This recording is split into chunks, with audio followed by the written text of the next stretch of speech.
manusia, seluruh manusia kita kayak dan kayak mempunyai dua bahasa saudara. Tapi manusia nasi roh adalah tapi itu berat sehingga menengah Allah berkat.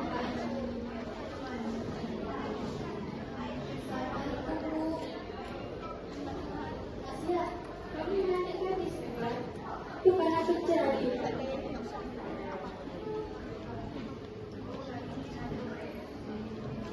Salam bu, kalau nganggur di rumah kamu. Nah, lo boleh bantu Pak Wawo. Dia kerja Pak Wawo. Oh, kita pengen bantu.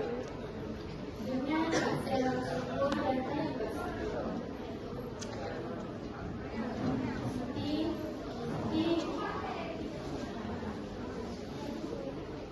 sudah Pak. Sudah tapi kerja kerja Pak Warung. Masa Pak? Karena tadi yang lu tak kerja Pak Warung. Nasi letak dalam lu untuk tiba. Entah lo, lu mudah main belum? Hanya kagak sih kalau kerja. Cuma tes nanti ya. Yang pegangan Han, berapa buat? Yang tugas semua lu minta kerja dulu.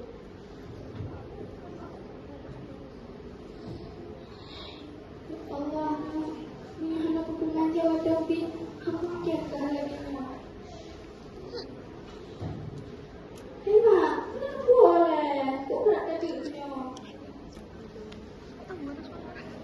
Karena mak kuasa aku pentu. Tapi tak apa, hanape. Tiba le mak lu kok hek dia kasih. Tiba lu kok berat hek di kali orang tu.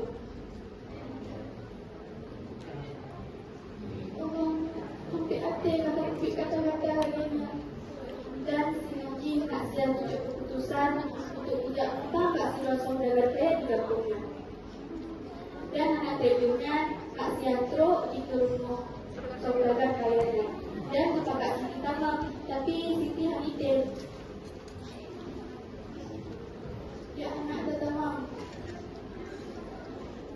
Aku dulu mak, aku tak lihat mak. Min aku kan nak apa lo? Alek tu. Serta keperluan dan nanti dengan hasil tulis tiba-tiba sama dalam tulis.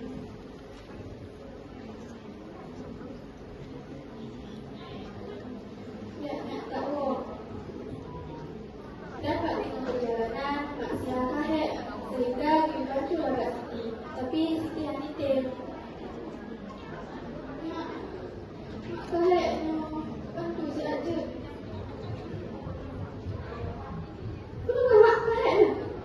Biasanya orang kok berat kalau buat gelang-gelang kayaknya. Masa tu mau berhenti orang juga?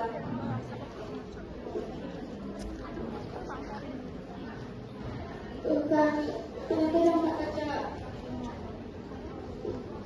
Dan tak perlu perjalanan masih juga.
Mak, tu kalau pakai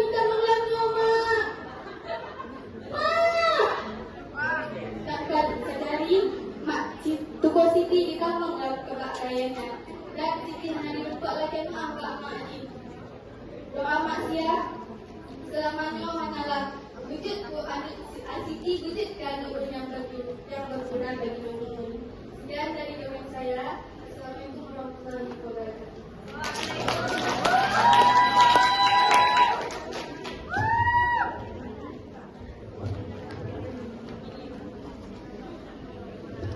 Luar biasa, mendongeng persembahan dari semester 2 Prodi Pendidikan Bahasa dan Sastra Aceh. Ya, baik. Sepertinya sangat